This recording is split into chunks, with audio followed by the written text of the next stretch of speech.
Hello, everyone, and welcome to episode 6 of Not Your Mother's History Class. I'm Sydney. And I'm Caleb.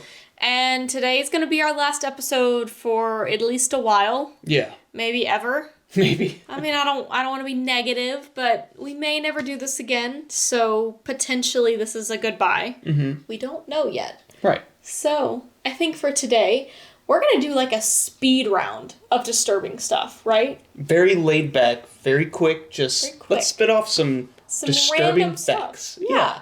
Because there's a lot of stuff out there with not a lot of information. Yeah. And not to say that it's like not credible information, it's just that this thing happened and that was it. And so we wanted to cover those things without having to dedicate an entire episode to them. So let's get to it. Yeah, let's get into it. All right, so disturbing fact number 1 is that in 1919, Boston had a deadly molasses flood that happened. Molasses, like this syrupy stuff, like molasses. Flood? How did that even happen? Yeah, so a 12-ton tank that was, like, storing all this molasses burst open. Wow. Killed 21 people and injured 150 others. In 1919. Jeez. Yeah, it said that, like, some of the people that they talked to said that even months or years after, you could still smell the molasses in certain areas. Yeah. Yeah. Wow, what a sad way to go. It is really sad. All right, Caleb, what you got for us? So, this one may not be disturbing, but it's a little ominous. Okay. In 1898, 14 years before the sinking of the Titanic, which I'm sure you know quite well. Yes, I do. A book was published about a English ship sailing across the North Atlantic and it striking an iceberg and sinking. 14 years before it happened, and the craziest part is that the ship in the book was called the Titan. I'm actually shocked right now because I already knew this, but I'm pretending to be shocked. It's creepy to me to think that there's a very high possibility that someone that was on the Titanic probably read that book. Because 14 years before that came out, it could have, Oh my gosh, imagine being a passenger and, like, you had just read this really cool novel and you're like, oh, haha, that'd be silly to be worried about it. Because, like, we've gone on cruises. Yeah. And I love Titanic. Like, I literally... Hang on. This is worth it. I have a tattoo of it. Because I'm, like, super interested in not only the history, but the movie, obviously. But imagine getting on a ship and you're like, right. No, that's not going to happen to me. Like, what's the chances? No. That would suck. So yeah, that's pretty crazy. I pretended like I didn't know that, but I 100% definitely knew that. Super cool, Caleb. Thanks for sharing. Yeah. All right, I have little to no information about this. Okay. But I've read about it. I know it's legit, but I can't give you a time frame. This is why this episode is chaotic, and I love it. Dentures used to be made from the teeth of dead soldiers. Did you know that? What? Yeah. Ew. Like, I'm guessing, like, Civil War era? I don't know. Or maybe... I'll put links World in War our I? little, like, bio of this episode so you can go read about it. That's another thing. All these facts, we're going to have links for you to go read about it yourself so you're not just, like, going off of our one-liners about, like, these facts or whatever. But yeah, it used to be made from the teeth of dead soldiers. I can believe this because... Correct me if I'm wrong, but I think that wigs... A lot of the hair that's used from wigs are from horses. Actually, I don't know. And I don't know if that was, like, used to be or, like, currently. I know a lot of wigs nowadays are made from, like, actual real human hair. So I don't know about, like, back in the day. But, yeah, that's pretty gross. So I have another one.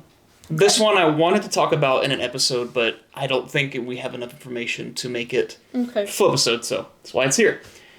In the 13th century, Pope Gregory IX issued a decree, I think, or an order, for all cats to be killed under the suspicion that they were satanic creatures.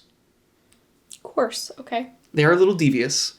One of the things that was a fact, or they try to point towards it, is that unlike all the other animals, cats cannot be trained. Thus, they had some kind of evil will. Anyways, the disturbing part about this is not only was, cats like hunted and, just killed for just some random reason, But this happened right before the Black Plague, the bubonic plague, really took off. And a lot of historians kind of point this to being the reason that rats, which carried the plague, got out of control. There were no cats, so they were not killing the rats, and the rats' population got huge, and it helped the spread of the Black Plague. So that's what people think happened. It's a very big contributor to it. Oh my God. It's really crazy to think Imagine that one man's selfish desire to kill all cats. Because I'd read a little bit about this, so I know that he told citizens kill cats when you see them, they're demonic. I've called my cat demonic before, but that's just who he is. That's just cats. Yeah, it's just what a cat is. So that's messed up. And the Black Plague, reminding you, killed a third of Europe. An entire third of the population just that's a lot of people. died. Yeah.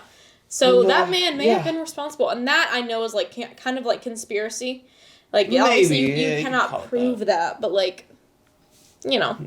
So at Princeton University in 1929, 2 researchers turned a living live cat into a telephone. So I don't know what the theme is here with cats being mistreated. I hate that because that's awful. We're cat people, so I literally hate this, but it's disturbing, so here you go. The cat was unconscious but alive, and it's not any better. Yeah, they sedated the cat and opened its skull to better access the auditory nerve. And telephone wire was attached to the nerve, and the other end of the wire was connected to the telephone receiver. And then when they spoke into the cat's ears, they would listen to the receiver 50 feet away in a soundproof room. I just have one question. Yes. Why? Research, science. No. I don't know. What research are you getting out of that? That was their, I don't know. I feel so bad for that cat. I do too. And anyway, so the cat lived, but then they decided they wanted to do research on the brain afterwards, so the cat did in fact pass away. Cat lived through the first part, but then they wanted to just research its brain. The man survived that. Or girl cat. I didn't say. But that's sad. That's very sad. Moving on. Speaking of cats. Again. Going back to this, just made me think of this. I actually know this one off the top of my head. Ancient Egypt. Big cat lovers. It was actually against the law and punishable by death to cause harm and kill cats. They revered them as, part of their culture. They were a huge part. While the Persians were at war with Egypt, Persians would take live cats and attach them to the outside of their shields. So, as they were fighting Egypt, the Egyptians, they couldn't attack them because they had cats. It would be... Smart. That's pretty smart. Smart messed up. It just enraged the Egyptian warriors even more to... It enraged him too. It just enraged the Egyptian warriors even more to, fight these That's people so that were awful. doing I've never heard of that before. It's so sad to think. I've heard of the other 2 you mentioned. Yeah, but that one, don't know. Sad. This is just a cat episode, I guess. Very sad. Okay, well, hate that. Did you know that the Disneyland's famous Pirates of the Caribbean ride used to use real skeletons? What? Yeah. Why? Real actual skeletons. They don't anymore. Of course, they're fake. But at the time, I think it said 1960s, they used real skeletons. That's insane. They were cutting corners because they didn't have to hello, Nova. Are you going to get in your little cubby? Yes, there she goes. Maybe. Just gonna check it out. It's the same it's always been. Yeah, she said no thanks. But yeah, that was a thing. It's a really strange thing that they used to use real skeletons. I feel like that'd be harder than to make fake ones. I mean... No, not if someone donated their body to science. That is not science.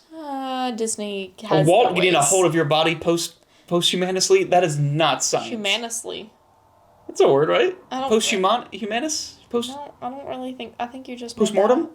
There you go. I think you made that up. No. Hold on. No. Posthumanus. No. Did you know? No. And this one is... Why did you say it so quick? Because I didn't. Did you know that how we believe that during the Salem witch trials that a ton of witches were like burned at the stake. That never happened. That literally never happened. Most of them were jailed. Some of them were hanged, but none of them were burned at the stake. That doesn't compute. Whenever I think of witch trials, it makes sense because that's what we've thought of for so long. We think of the Salem witch trials. We think about witches being burned at the stake. But that never happened. Huh. I don't know where that idea came from. If it was like later or earlier that it was a thing to burn witches, I don't know. But specifically for the Salem witch trials, was not a thing. Did not happen. It might have gotten confused with the witch scare in Europe right before the Salem witch trials, possible. But I feel like they're so close that I don't know. I just kind of get them mixed up, and I would think that the Salem get burned too. Like it's same thing. Like when I read this, I was like kind of shocked because I've always associated it. Right, me too. With being burned at the stake, but the more you know. So I think that kind of concludes today. I do want to say that we are so grateful that you guys tuned in for the past couple of months to watch our episodes. It has been really fun. But for now, this is goodbye because we don't know when we're going to do another episode. And hopefully, if we do, it'll be sometime maybe over the summer. Maybe. Who knows? I mean, but, just kind of leaving it up to a question mark kind of. Yeah, whenever we have time, which may not be anytime soon. But yeah, thank you so much for tuning in. We've loved doing this, and hopefully we will see you soon. I think before we completely sign off, we do need to show you our cats officially, even though we've seen Nova here and there. We do need to show you both of our cats. Yeah. So let's go get them. All right, so this is Nova, who you've technically met indirectly. Say hi, Nova. Yes. And this is Piney. Yeah, he's a little skittish, and he wants to get out of my arms. Not even skittish, he's just wiggly, and so is she. So thank you so much for tuning in, and we hope to see you very soon.